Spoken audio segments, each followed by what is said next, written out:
Hey everybody, this is Jim at sp500chart.com using time-honored techniques to understand modern markets, featuring daily technical analysis videos of the S&P 500 index. I'm going to limp through our weekly review this week. I've got a head cold and now it's moving down into my chest and just you've been through it. Before we get started, just want to remind you that the website and the video are for educational purposes only. Nothing stated at either the site or the video is intended to be used as investment advice. I can draw lines on charts, but you have to draw your own conclusions from your own research, and you have to make investment decisions that are suitable for your personal financial situation. I'm not a licensed financial professional. I'm just a guy who draws lines on charts. So let's take a look. Okay, we're starting out with a 1-hour chart, and basically what I want to show you here is that we've had this line right here that may be setting up to be a neckline of a topping pattern.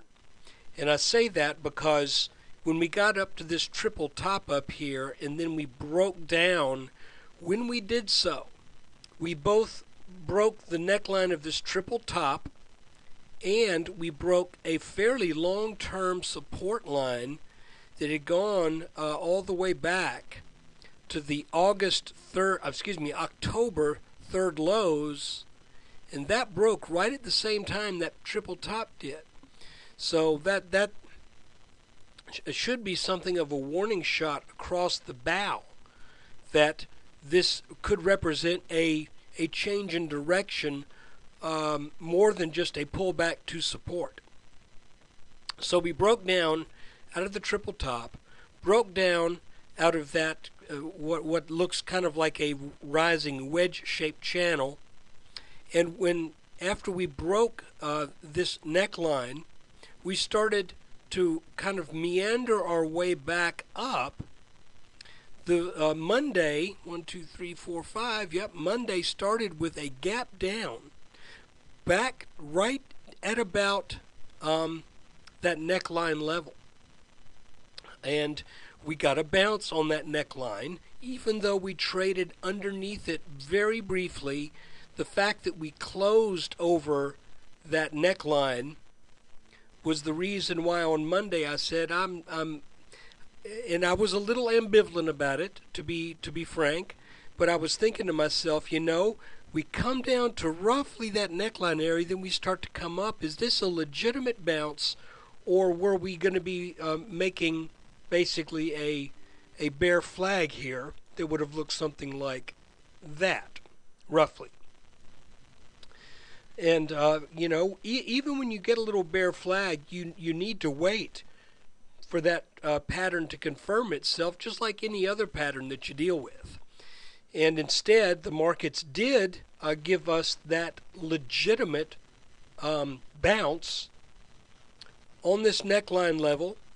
Interestingly, we came back to that broken support line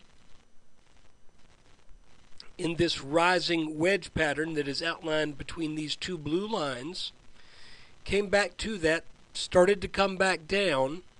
Then the market was rather surprisingly able to climb back into that pattern and then later in the week get back up to that top line.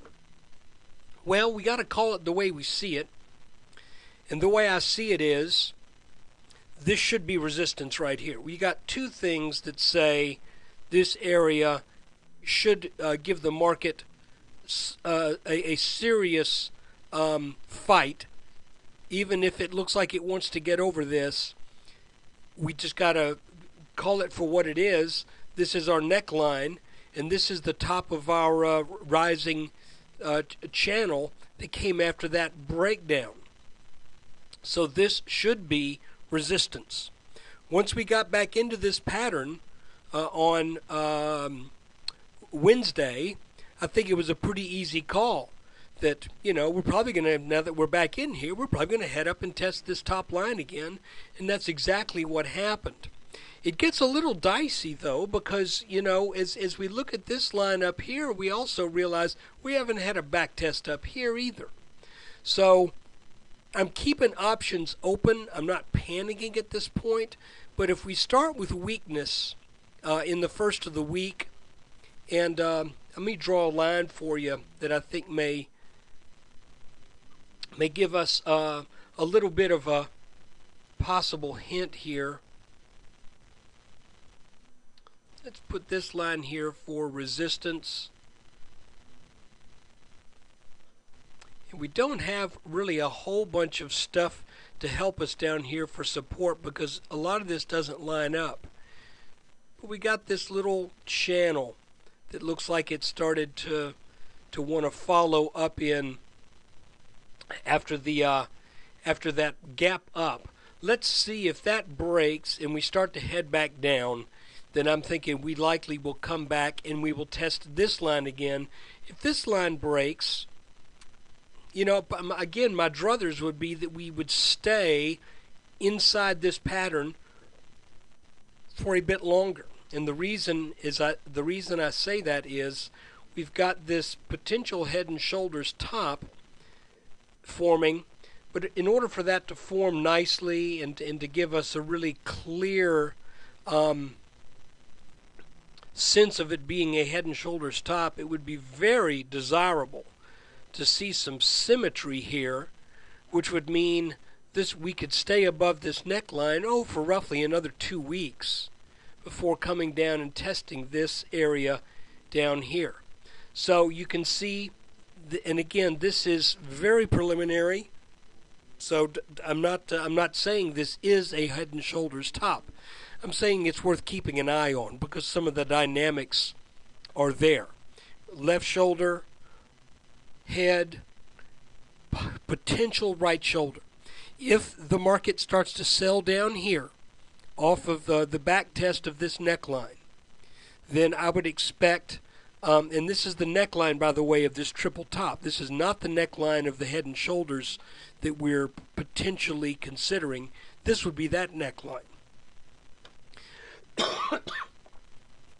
So we're looking at hopefully staying above this this neckline here until the middle of May. Let's call it May, the week of the 14th. And at that point, if this were to get taken out, then we have enough room underneath us for the target to be met without doing any serious damage to this line right here, which is our 2007-2011 tops line. Again, the theory being that I think we come back and back test this line. This could be the pattern that sets that move into motion. But again, this is preliminary. Right now, all that we can do, however, with reasonable charting rationale is to say that the markets closed the week ending April 27th at resistance. So I would expect this next week to start off with some weakness. So let's see what happens as we go forward. And I'm trying to think if there's anything else that we really need to show here. I don't really think so. There's our bounce right at the neckline level of our potential head and shoulders top. Then you can see where our rising wedge line served as resistance, but the market said to heck with that. We're going to get back inside this pattern, and we're going to climb on back to this top line up here. So there you have it. I think that says it all for right now. We sit at what should be resistance. Let's see what the next week brings us. And one thing I hope the next week brings me is some better health. All that travel and everything, I think just got into my sinuses and stuff. And, hey, I've got sinus problems pretty much 24/7, 365. But this cold has kind of knocked me flat. So look, guys, thanks for watching the video. And take care and good trading next week.